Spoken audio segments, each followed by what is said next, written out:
Hi friends, welcome to fun with numbers. ఇవాళ మనం ఏం చూద్దామంటే మన క్లాస్లో క్షేత్రగణితం.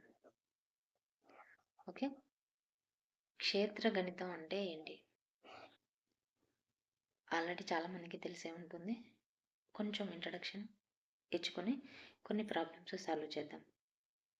ఓకే, అయితే క్షేత్రగణితం అంటే ఏంటి అంటే,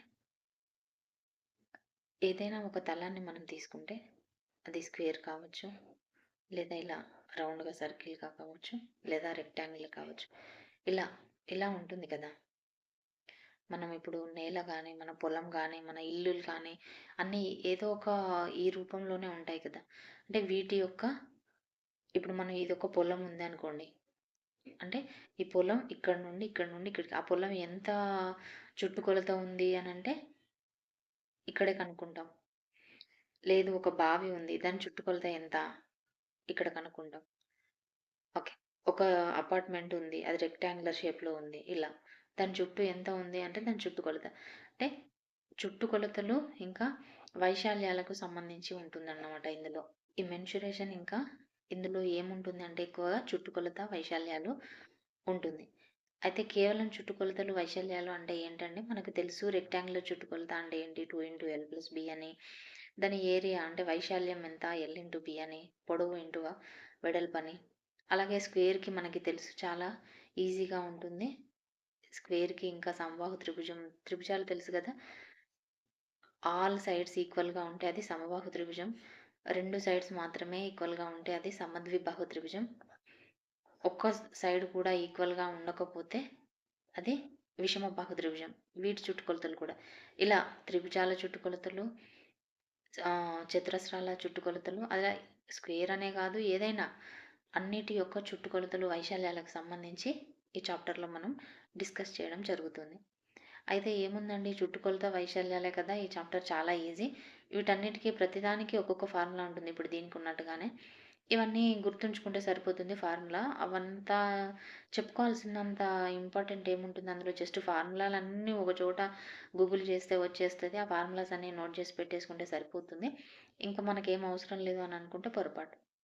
క్వశ్చన్స్ ఏంటి అంటే ఫార్ములాస్ ఇచ్చే విధంగా క్వశ్చన్స్ అంటే మనం క్వశ్చన్ ఎలా అడుగుతున్నాడంటే ఆ క్వశ్చన్ చూసి మనం ఒక ఫార్ములా, ఇప్పుడు చుట్టుకొలత ఒక దీర్ఘచతురస్ర వైశాల్య ఆకారంలో ఉంది, దాని యొక్క పొడవు ఇంత, వెడల్పు ఇంత, దాని వైశాల్యం ఎంత అని అడగట్లేదు క్వశ్చన్.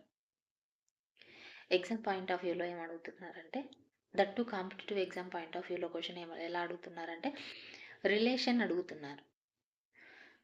ఒక స్క్వేర్ లేదా ఒక రెక్టాంగిల్, దీనికి రిలేషన్ కానీ, లేదా ఒక రెక్టాంగులర్ ఉంది, దాని చుట్టూ ఇంత కొంత వెడల్పుతో బాట వేశారు, ఆ బాట వైశాల్యం ఎంత, ఇలా అడుగుతున్నారు. లేదా ఒక స్క్వేర్ షేప్లో ఒక పొలం ఉంది, దాని చుట్టూ ఇంత ఉంది, లేదా దాని బాట వైశాల్యం ఎంత. లేదా ఒక సర్కిల్ షేప్లో ఒక మూలన ఒక ఎద్దును కట్టేశారు, అది ఇక్కడ కట్టేసిన ఎద్దు తాడు ఇంత వెడల్పుతోటి ఉంది, అది ఎంత అయితే తిరుగుతుందో ఆ తిరిగే ప్రదేశ వైశాల్యం ఎంత అని అడుగుతున్నారు.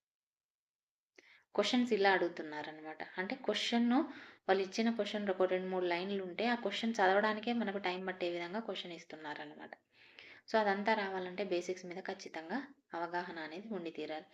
లేదంటే ఒకటి ఇస్తున్నారు ఏమని, ఒక స్క్వేర్ యొక్క చుట్టుకొలత కొంచెం ఎంతో కొంత ఇస్తారు, తర్వాత రెక్టాంగులర్ చుట్టుకొలత ఇస్తారు. ఇచ్చి ఈ రెండింటి చుట్టుకొలతలు ఈక్వలే. ఓకే, రెక్టాంగులర్ చుట్టుకొలత ఈక్వల్ టు దీని చుట్టుకొలత. బట్ ఏదో ఒక చుట్టుకొలతలో ఏదో ఒక పొడవు వెడల్పు ఇచ్చేసి ఈ రెండింటిలో దేని వైశాల్యం ఎక్కువ ఉంటుంది, ఉంటే అది ఎంత ఎక్కువ ఉంటుంది అని అడుగుతున్నారు. ఇవన్నీ ఇంత పెద్ద క్వశ్చన్స్ మరి ఏమన్నా 10th క్లాస్ లెవెల్, ఇంటర్మీడియట్ పెద్ద క్వశ్చన్స్ అంటే కాదు. ఇవి 6th 7th క్లాస్లో ఉన్న క్వశ్చన్సే. కాకపోతే మనం అప్పుడు అంత కాన్సన్ట్రేషన్గా చదివి ఉండవు అంతే. ఓకే, ఈ చుట్టుకొలతలు ఈక్వల్ అయితే వైశాల్యాలు, దేని వైశాల్యం ఎక్కువ ఉంటుంది, దేని వైశాల్యం తక్కువ ఉంటుంది అన్న క్వశ్చన్ 6th క్లాస్లోనే ఉంది మ్యాథమెటిక్స్లో. బట్ మనం అంత డెప్త్గా చదివి ఉండము ఆ బుక్ను అంతే. ఓకేనా, వీటికి సంబంధించి మనం కొన్ని ప్రాబ్లమ్స్ సాల్వ్ చేద్దాం. ఓకే, మీకు అందరికీ ఆల్రెడీ తెలిసే ఉంటుంది కాబట్టి నేను ఫార్ములాస్ ఏవి ఎక్స్ప్లెయిన్ చేయట్లేదు. ఓకే. స్క్వేర్ ఏరియా గానీ, ఇంకా అది. అండ్ చుట్టుకొలత గురించి, ఏరియా గురించి నేను కొంచెం చెప్పాలనుకుంటున్నాను. ఒక విషయం ఏంటంటే, చాలామంది బేసిక్ క్వెషన్ అంటే డైరెక్ట్‌గా పొడవు ఇచ్చి, తర్వాత వెడల్పు ఇచ్చి, వైశాల్యం కనుక్కోండి అని క్వెషన్ ఇలా అడగరు. ఓకేనా? ఇలా అడగకుండా ఎలా అడుగుతారంటే కొన్ని టిపికల్ కొంచెం మార్చుతాడు. ఏమని అంటే, ఒక పొలం ఉంది. ఆ పొలం చుట్టూ కొంత కంచె వేయాలని అనుకుంటున్నాడు. ఓకే. అయితే ఆ కంచెకు ఆహ్, పొడవు, వెడల్పు ఇస్తాడు. ఓకే. పొడవు ఒక 10 అని, వెడల్పు ఒక 12 అని ఇట్లా ఇస్తాడు. ఆ పొలం యొక్క పొడవు, వెడల్పులు కూడా ఇస్తాడు. ఇచ్చి ఆ పొలం చుట్టూ కంచె వేయటానికి ఎంత డబ్బులు అవసరం పడుతుంది అని అడుగుతాడు. ఓకే. ఇప్పుడిక్కడ మీరేం చేయాలి అనేది మీకు డౌటొస్తుంది. చాలా మందికొస్తుంది. అంటే క్వెషన్ సరిగ్గా అర్థం కాదనమాట. అసలు ఏమడిగాడు క్వెషన్‌లో అర్థం గాదు. పొలం ఇచ్చాడు. దాని చుట్టూ కంచె వేయాలనుకుంటున్నాడు. పొడవు, వెడల్పులు ఇచ్చాడు. అపో దానికి ఎంత డబ్బు ఖర్చవుతుందో కనుక్కోమన్నాడు. డబ్బెంత ఖర్చవుతుందో తెలియాలంటే అసలేం కనుక్కోవాలి? వాడు అడిగిన క్వెషన్‌లో ఏమడిగాడు? పెరిమీటర్ అంటే చుట్టుకొలత అడిగాడా? ఏరియా, వైశాల్యం అడిగాడా? అనేది అసలు అర్థం కాదు క్వెషన్. చాలా మందికి అర్థం కాదు. ఇక్కడే డ్రాప్ అయిపోతారు. చూస్తే క్వెషన్ చాలా ఈజీ. పొడవు తెలుసు, వెడల్పు తెలుసు. కానీ క్వెషన్‌లో ఏమడిగారు? చుట్టుకొలత అడిగారా? వైశాల్యం అడిగారా? అనేది అర్థం కాదనమాట. ఇక్కడే చాలామంది డ్రాప్ అయిపోతారు. ఒక్క విషయం గుర్తుపెట్టుకోండి. నేను చాలా చాలా ఈజీ టెక్నిక్ చెప్తున్నాను. ఇంకెప్పటికి మర్చిపోనే పోరు. ఓకేనా? ఒక విషయం ఏంటి అంటే, క్వెషన్‌లో ఎప్పుడైతే పొలం చుట్టూ అని గాని, లేదా ఏదైనా ఒక బిల్డింగ్ చుట్టూ అని గాని, ఇలా చుట్టూ అంటే ఒక ప్లేస్ ఉండి దాని చుట్టూ ఏదన్నా చేస్తున్నారు, చుట్టూ గోడ పెడుతున్నారు, లేదా చుట్టూ కంచె పెడుతున్నారు, ఇలా దాని చుట్టూ ఏదైనా చేస్తున్నారు అని అన్నాడంటే ఖచ్చితంగా పెరిమీటర్ కనుక్కోవాలి. చుట్టూ కొలత కనుక్కోవాలి. ఇది బండ గుర్తుగా గుర్తుపెట్టుకోండి. అది ఒక స్క్వేర్ గానీ, ఒక రెక్టాంగిల్ గానీ, ఒక సర్కిల్ గానీ ఏదైనా అవ్వుండని. దాని చుట్టూ ఏదైనా ఒక వర్క్ జరుగుతుంది. దాని చుట్టూ జరుగుతుంది అని అన్నప్పుడు ఖచ్చితంగా పెరిమీటరే కనుక్కోవాలి. ఇంకా బండగా గుర్తుపెట్టేసుకోండి. ఓకేనా? అండ్ ఇంకొక విషయము మనం వైశాల్యం ఎప్పుడు కనుక్కుంటామంటే, కింద టైల్స్ పరుస్తున్నారంటారు చూసారా? అలా. టైల్స్ పరుస్తున్నారు. ఒక ఏరియా ఉన్నది. ఆ ఏరియాలో ఒక రెక్టాంగులర్ ఏరియా ఉన్నది. అందులో స్క్వేర్ షేప్‌లో ఉండే టైల్స్ పరుస్తున్నారు అనన్నప్పుడు, అప్పుడు అంటే లోపల వర్క్ జరుగుతుంది. ఎక్కడ? ఆ ఏరియా మొత్తం వర్క్ జరుగుతుంది. లోపలంతా ఇలా పరుస్తారు గదా! టైల్స్. అప్పుడు మనం ఏరియాని ఫైండ్ ఔట్ చేయాలి. ఇప్పుడు చూడండి ఒక పొలం ఉంది. ఆ పొలం లోపల ఆహ్, ఏదో ఒకటి వేశారు. పంటను వేశారు అంటే పంట ఎక్కడ వేస్తారు? పొలం అంతటా వేస్తారు గదా! విత్తనాలు జల్లడం. విత్తనాలు మొత్తం అంతటా చల్లుతారు గదా! చుట్టుపక్కల చల్లరు గదా!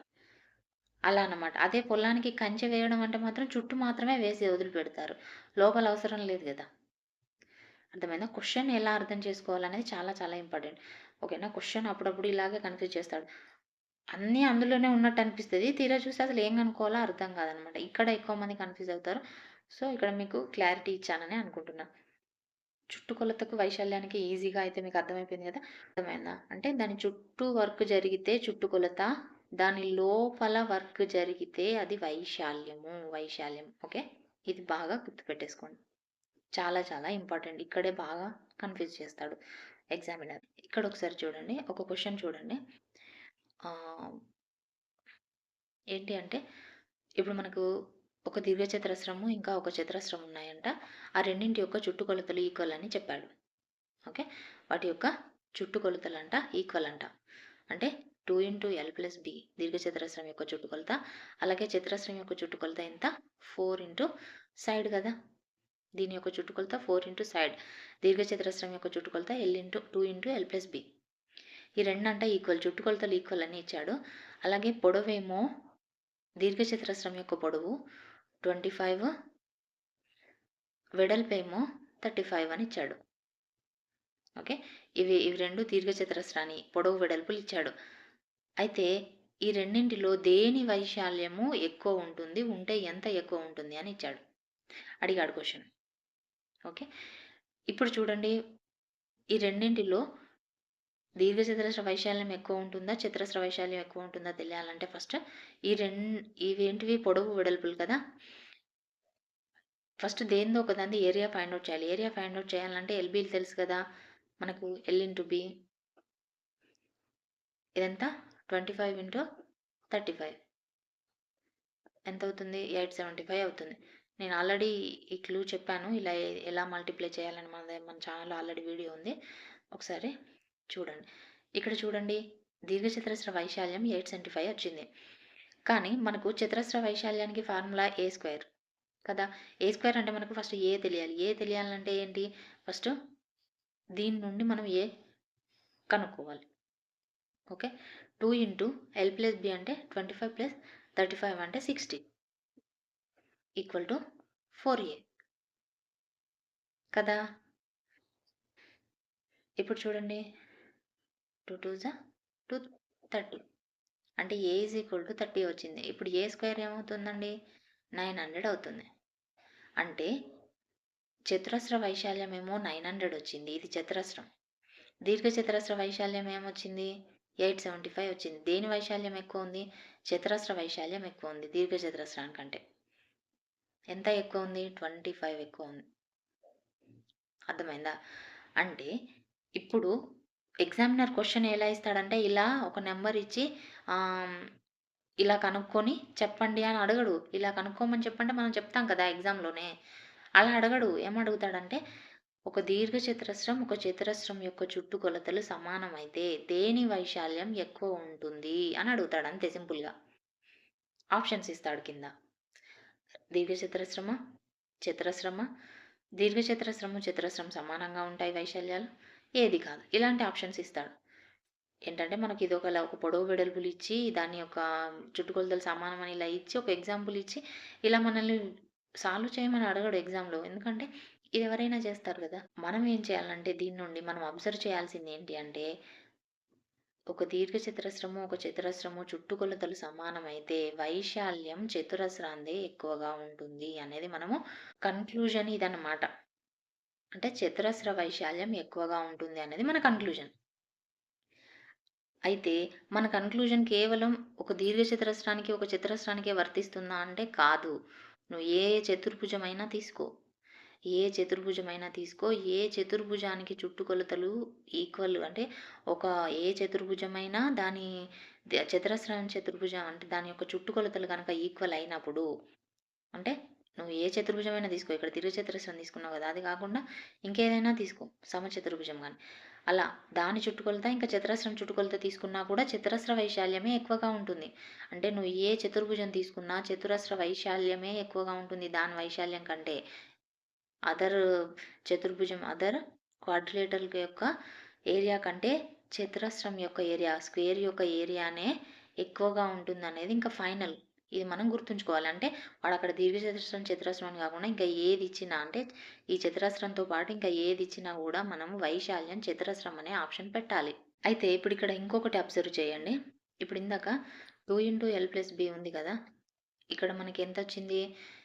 4a చేస్తే a ఈజ్ ఈక్వల్ టు 30 వచ్చింది కదా! కదా!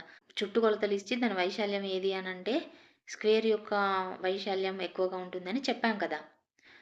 సేమ్ మళ్ళీ ఇంకొక విషయం ఏంటి అంటే ఏవైనా 2 అంటే ఒక దీర్ఘచతురస్రం గాని, ఒక చతురస్రం గాని ఏవైనా 2 చతుర్భుజాలు ఇచ్చినప్పుడు వాటి వైశాల్యాలు ఈక్వల్ అని అన్నాడంటే ఒకవేళ 2 వైశాల్యాలు దీర్ఘచతురస్రము ఇంకా చతురస్రం యొక్క వైశాల్యాలు ఈక్వల్. ఇందాకేమో చుట్టుకొలతలు ఈక్వల్ అని చెప్పేసి వైశాల్యంలో ఏది ఎక్కువ ఉంటుందని అడిగాడు కదా!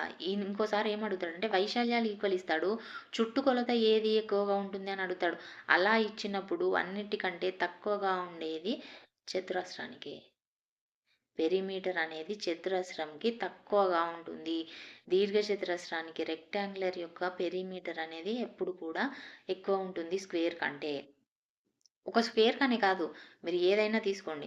మీరు ఏ చతుర్భుజం తీసుకున్నా కూడా వైశాల్యాలు వైశాల్యాలు ఈక్వల్ అయినప్పుడు అంటే ఏరియాస్ ఈక్వల్ అయినప్పుడు వాటి చుట్టుకొలతల్లో చతురస్రానికే అతి తక్కువ చుట్టుకొలత ఉంటుంది.